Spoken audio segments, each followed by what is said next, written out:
il dit dans sa lecture que ces manifestations étaient une véritable réponse des Africains face donc à l'impérialisme occidental et même américain qui veut absolument dégager le capitaine Ibrahim Traoré. Est-ce que vous inscrivez dans cette même grille de lecture, Bayara? Oui, absolument. Je pense que c'est une réponse cruciale et qui était nécessaire à un nègre de maison qui refuse la liberté et qui se réjouit des chaînes qui gardent son corps et son esprit. À travers cette attitude moralisatrice de Langley, mais par derrière lui, américain, plus jouir du pillage de nos ressources stratégiques, de nos ressources précieuses. Et que l'Afrique de l'époque de l'esclavage, de la colonisation sont révolues. Les époques ont changé et les hommes avec. Mais comme le fichier colonial et esclavagiste des Occidentaux est un fichier victime de blocage, est un fichier virusé, il n'arrive pas à faire les mises à jour nécessaires pour comprendre l'évolution du monde, pour comprendre que l'humanité grandit et qu'elle n'a pas besoin de barbarie. Elle n'a plus de barbarie américaine. Parce que si nous n'avons pas fait cette réponse, nous aurions fait le choix fatal de l'Irak qui a été détruite par le mensonge de Colin Powell qui s'est présenté avec un tube soi-disant contenant un échantillon des armes nucléaires que Saddam Hussein utilise pour neutraliser des civils, pour massacrer des civils. Ce mensonge a raison, détermination et de la souveraineté du peuple irakien parce qu'il n'y a pas eu une réponse de la fermeté de celle de Ouagadougou, de la fermeté de celle des rues de Londres, de la fermeté de celle des rues de Douala, de la Guinée équatoriale, de la fermeté de celle de Johannesburg, de la fermeté de celle de New Jersey, de la fermeté de tout ce monde mobilisé pour dire halte au mensonge d'État, halte à l'arnaque, halte à la manipulation, parce que par la manipulation, l'Amérique sème le deuil, le désordre et est actrice de criminel international. Je pense que Langley, en regardant et en visualisant ces images, se rendra compte que notre pays, notre continent a à tout jamais tourné le dos à toutes les formes de manipulation. Il est l'autre visage de Obama. C'est toujours des noirs qu'on met en avance. Il est un noir pour poser des actes affreux contre son peuple. Obama a eu raison de Kadhafi et Langley espère avoir raison de Ibrahim Traoré. Et cette mobilisation, c'est pour lui dire que le temps de ces assassinats est révolu et que par notre caractère debout, nous annonçons au monde entier que plus jamais un de nos sauveurs ne sera enterré par l'impérialisme et le colonialisme. C'est un message suffisamment clair. Et à vous, très cher monsieur Bayara, on reste avec vous. Il y a d'ailleurs cette déclaration du Premier ministre qui a rappelé que 2027 ne sera pas 1987, en référence effectivement à l'assassinat du capitaine Thomas Isidore Sankara. Bayara, la question que je vais vous poser, c'est comment avez-vous réussi à structurer cette grande mobilisation? C'est l'une des rares qui se soit également étendue au-delà des frontières du continent. On parlait de l'Europe, même des États-Unis. On a vu quasiment des pôles de manifestation en soutien au capitaine Ibrahim Traoré. On reviendra tout à l'heure sur les propos du chef de file de l'opposition de l'Afrique du Sud, Julius Malema, qui a d'ailleurs reconnu désormais que le capitaine Ibrahim Traoré est désormais le point d'ancrage de l'unité même africaine, le symbole de tout un continent qui se reconnaît désormais derrière le capitaine. Mais comment réussit-on une telle manifestation, Bayara? Comment on réussit à faire fédérer toutes ces forces vives de la patrie, tant au Burkina qu'à l'extérieur, afin désormais de voir dans cette véritable réponse à l'endroit des propos irrévérencieux tenus notamment par Michael Langley, le commandant de l'Africom? Oui, je dirais que c'est un déclic mental. C'est un déclic mental venu des atrocités de la colonisation, de toutes ces tueries, ces massacres qui ont été rappelés par le président de la coordination nationale des armes de veille. Nous chapelés. Et nous nous souvenons que Lumumba n'a pas survécu aux manipulations de la CIA et à son assassinat par la Belgique à travers des mains noires comme celle de Langley. Ce déclic mental, c'est pour dire que nous ne devons pas, comme le disent les Anglais, don't agonize, organize. Nous ne devons pas nous agoniser. Nous ne devons pas pleurnicher sur notre sort, mais nous devons inventer de nos entrailles, sortir les innovations nécessaires pour que l'histoire puisse nous enseigner que nous ne devons plus à grand jamais perdre nos héros, perdre nos plus grands modèles. Nous en avons assez perdu. Et je pense que le monde en a marre. L'Afrique du Sud en a marre d'avoir perdu Steve Biko, d'avoir pas perdu Chris Hani, d'avoir perdu Simon Malangou, d'avoir perdu autant de héros. L'Afrique du Sud, le Kenya, la Somalie, la Tanzanie, le Maghreb, le Ghana en a marre d'avoir perdu Kwame Nkrumah. Les États-Unis et les Afro-descendants en ont marre d'avoir perdu Marcus Mosiah Garvey. Ils en ont marre d'avoir perdu Martin Luther King. Les Anglais, les populations afro-descendantes en Angleterre, en Europe précisément, en Allemagne et en France, en ont marre de cette arrogance coloniale des pays occidentaux. Et pour répondre de façon ferme à cette attitude permanente d'infantilisation, d'irrespect, pillage au profit de leur nation, l'Afrique tout entière s'est mise debout. Elle ne s'est pas mise debout derrière Ibrahim Traoré, elle s'est mise debout derrière l'Afrique, derrière les ressources précieuses africaines qui doivent profiter aux Africains. Les Afro-Américains ont assez souffert des humiliations raciales. Ils ont envie. Et l'image de Ibrahim Traoré fédère toutes les frustrations, fédère toutes les humiliations.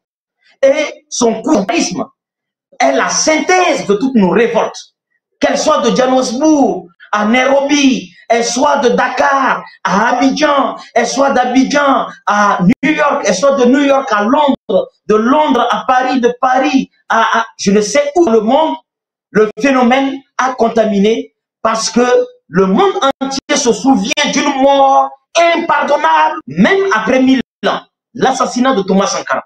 Le monde entier connaît ses prouesses et le monde entier voyant 35 ans après, de façon miraculeuse, un homme se proclamant de son héritage, surgir et qui marche sur les sillons tracés par Thomas Sankara, on se dit, ah, nous avons perdu Sankara en 1987 au match aller de l'impérialisme, du colonialisme, du capitalisme criminel et assain, mais le match retour qui se joue maintenant, c'est nous qui allons gagner. Et ça, c'est un message de victoire, un message de résistance, un message de refus, de soumission que nous envoyons à tous ceux qui rêvent encore d'avoir l'uranium du Niger pour éclairer Paris au détriment de Niamey, au détriment de Kinshasa, au détriment de Libreville. Et que désormais, nos ressources vont nous servir à nous-mêmes. C'est cela qui fait que cette organisation a jailli. Je dirais même que le peuple burkinabé a été sur l'envergure, parce qu'on dit personne n'est roi chez lui.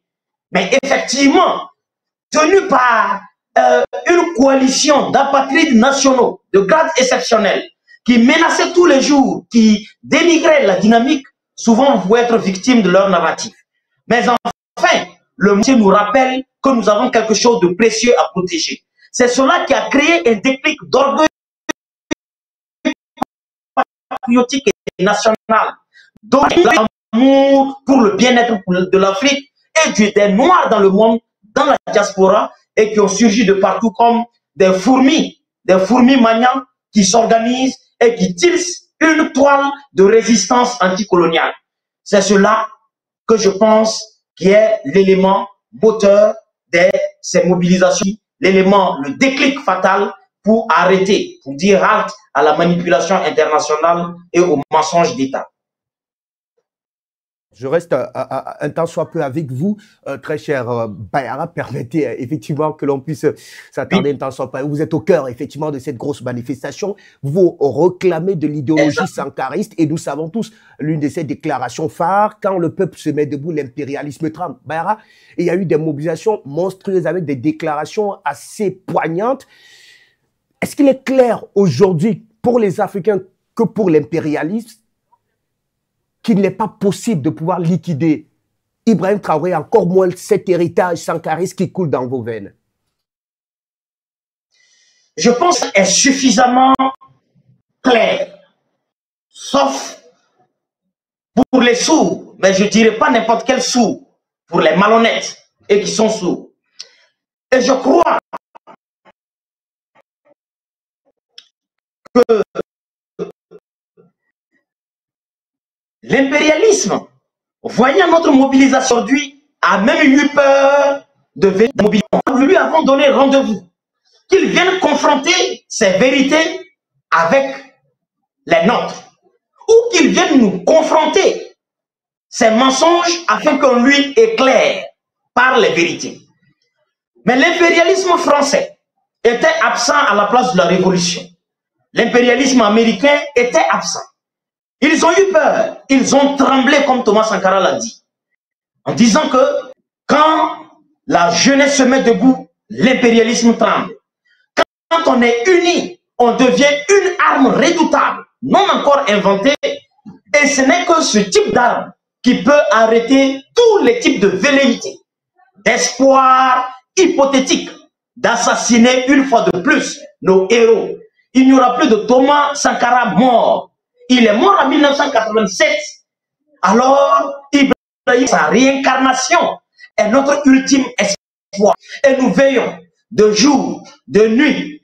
Nous avons organisé la jeunesse burkinabé de l'intérieur parce que c'est nous qui bénéficions de la solidarité internationale. Il ne faut pas que la solidarité des Équato-Guinéens vienne trouver des Burkinabés couchés. Il ne faut pas que la solidarité des Sud-Africains avec Julius Malema viennent trouver des Burkinabés qui fuient leurs responsabilités. Il ne faut pas que les Noirs américains, mobilisés jusqu'aux stars des musiques, aux stars des sports, viennent trouver que nous ne sommes pas là. Les premiers remparts qui doivent rester rigoureusement, comme nous l'avons fait aujourd'hui, à travers le monde, et à la place mythique de la révolution que Thomas Sankara lui-même a baptisée, alors c'est un message symbolique qu'on envoie au colonialisme, à l'impérialisme. La place de la révolution qui a été donnée ainsi par Thomas Sankara est comme une arène et l'impérialisme a été mis KO. S'il n'est pas convaincu, nous lui demandons de faire lui-même son inventaire des guerres qu'il a gagnées. La guerre d'Indochine, la guerre du Vietnam, la guerre du Cambodge, la guerre récente d'Afghanistan. On se souvient de sa présence en Afrique centrale. Que sont devenues les troupes américaines en Somalie? Ils ont fui comme des lâches. Et nous disons que la jeunesse africaine qu'on manipulait hier, cette race de cette jeunesse, elle est morte, elle n'existe plus. C'était les Blaise Compaoré. Blaise Compaoré est aujourd'hui un cadavre ambulant qui, même de son vivant, ne peut même pas disputer la réputation respectable de Thomas Sankara. Cette jeunesse était les Blaise Compaoré. Alors, c'est une jeunesse qui a d'exister. Et pour nous, nous sommes à l'ère du Verseau. Et par notre détermination, notre organisation continue, vous verrez que même Paris, à travers la dernière sortie d'Emmanuel Macron, c'était les branches de communication du terrorisme, RFI, France 24, il disait qu'ils s'étaient trompés parce qu'ils pensaient qu'ils étaient en train de soutenir des présidents aimés de leur peuple, mais c'était des présidents corrompus. Donc, la jeunesse révoltée contre la corruption, contre la malgouvernance, contre l'impérialisme et tout, en voulant chasser ces dirigeants-là, on les ont transformés en dégâts collatéraux et donc on chassait les dirigeants avec eux avec. Et nous disons que ces mobilisations sont la démonstration explosive de notre détermination. Notre slogan, c'est la patrie ou la mort, nous vaincrons.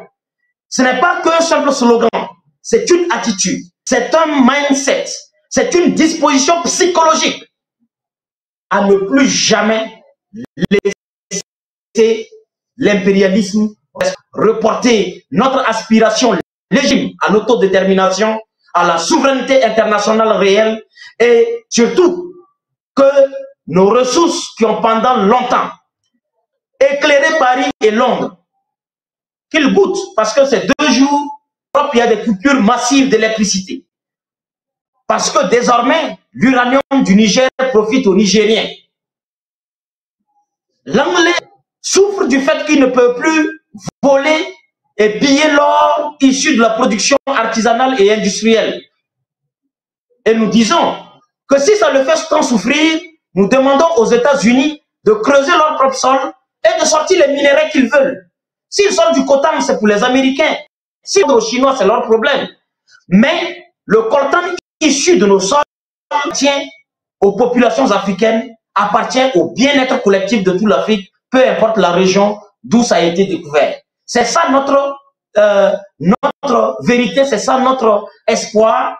Et voyez-vous la réponse implacable que Ibrahim Traoré a donnée aux impérialistes, là où ils pensent que, comme eux, nous utilisons les richesses du pays pour nous donner luxe dans la gestion de l'État. Ibrahim Traoré répond par des achats massifs de machines agricoles, achats de cliniques mobiles pour toute la santé de la population, par des achats massifs d'armes qu'on n'arrivait pas à acheter avec les impérialistes, par des projets gigantesques tels que Faso Rail, pour relier toutes nos régions avec des rails. Je pense que les résultats de la vision du camarade président Ibrahim Traoré révèlent à souhait que l'impérialisme est vaincu éternellement et nous allons nous assurer en tant que morguier que son corps ne soit même pas lavé avant d'être enterré. Et nous allons assurer l'impérialisme que son tombeau soit le Burkina Faso, comme l'avait proclamé Thomas Sankara, et inscrit à l'entrée de l'aéroport international de Ouagadougou, où il était mentionné ceci: Ouagadougou, le tombeau de l'impérialisme. Bayara vous permet de souffler